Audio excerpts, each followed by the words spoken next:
Hello, this is Andrew from the White Mountain Ski Company to talk about backcountry ski selection.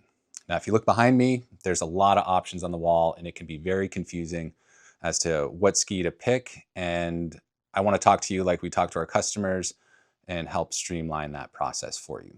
So when you first think about backcountry skis, you have to think about where's this ski going to line up in your quiver. Usually I look at 3 to 4 skis potentially in a quiver. That's going to be your everyday ski, so something that's very versatile, but it's the ski that you're probably going to grab for most days.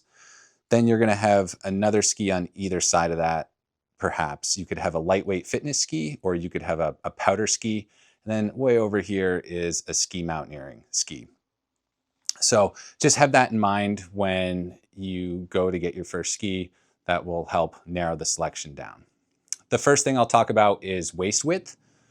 And for the East Coast, we're generally in that 80 millimeters underfoot for the narrow ski and about 100 millimeters underfoot for a wider ski. Now, that narrower ski is going to have really good edge feel when you go side to side. It's going to roll right onto edge, and that's going to be important. It's also going to be a little bit lighter. You're generally going to get that ski a little shorter too, because it's going to be in that quiver. In your quiver, it would probably be more like a ski mountaineering ski, an all-day ski, something you could do fitness laps at the resort with as well. When you're looking at that wider ski, that's more of your powder ski. You might be able to go a little longer. Obviously, it depends on the profile of the ski, but that wider ski is going to handle powder, slush, and crud really well. And that 95 to say 105, that's your like East Coast cheater powder ski. Now, right down the middle, that's the best of both worlds, worst of both worlds. It's going to be a versatile ski. It's going to have decent edge feel, and we'll be able to get you through some of that powder, slush, and crud. But just think about that wider ski is going to really help keep your speed up on the low angle flat powder days, and that narrow ski is really going to excel at edge feel and weight savings. When I look at other attributes of the ski, I'm looking at the radius, and this is going to go, if you think of a circle, the radius, the smaller radius means more arc, bigger radius, less arc, and that's going to affect how much the ski wants to turn. That's important. You know, it's relative to each ski manufacturer, but something 20 and above for meter radius, that's going to give you more of a GS turn, while something under 15 meter radius is going to be more like a slalom ski. That thing is really going to want to hook up and make turns. Now, this is an important factor for backcountry, because if you find yourself in the steep terrain, that shorter radius means that your tip and tail are going to purchase more than underfoot. And that can be difficult in terms of having confidence and edge purchase on steep terrain. Now, if you have something with a longer radius, it's really going to want to hold edge in that steep terrain. And that's why you'll see a lot of ski mountaineering skis with a radius of 21 or greater. Now, as skis get longer, the radius tends to get longer as well. So all important factors to keep in mind. So when you are thinking about your ski selection, think about where you're going to use the ski the most and try to get those attributes in terms of the radius and the width tied in there as well.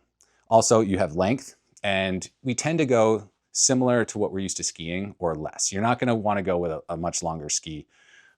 Think about backcountry skis as being easier to get around. So you're going to be able to turn them a little bit easier side to side than a normal heavyweight alpine ski.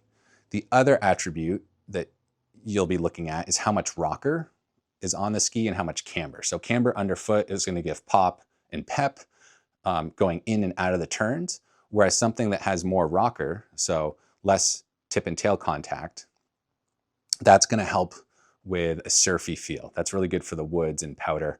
Not as good for, I'd say, touring and firmer terrain, because you tend to be carrying around a lot of ski that you're not going to be engaging in the firmer snow. Lastly, most important part is weight.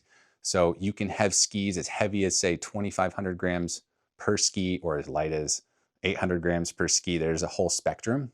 And I generally feel that most people getting into backcountry skiing want to go with something that's not too light and chippy, but something that's maybe a little more familiar and certainly lighter than what they're currently skiing at the resort. So that's going to be in that 1,500 to 1,800 gram range. You can certainly go either end of that spectrum, but that's going to feel the most familiar. it's also really important to know which boot you're going to use to drive this ski. So if you have a lighter weight boot, something in that 1,200 gram category or less, then you're probably going to want to stick with a ski under 1,700 grams. And if you have a 4-buckle boot that's more of an all-mountain backcountry boot, you can pick whatever ski you want, but that boot is going to be best fitted to drive a ski in that 1,500 to 2,000 plus gram weight class.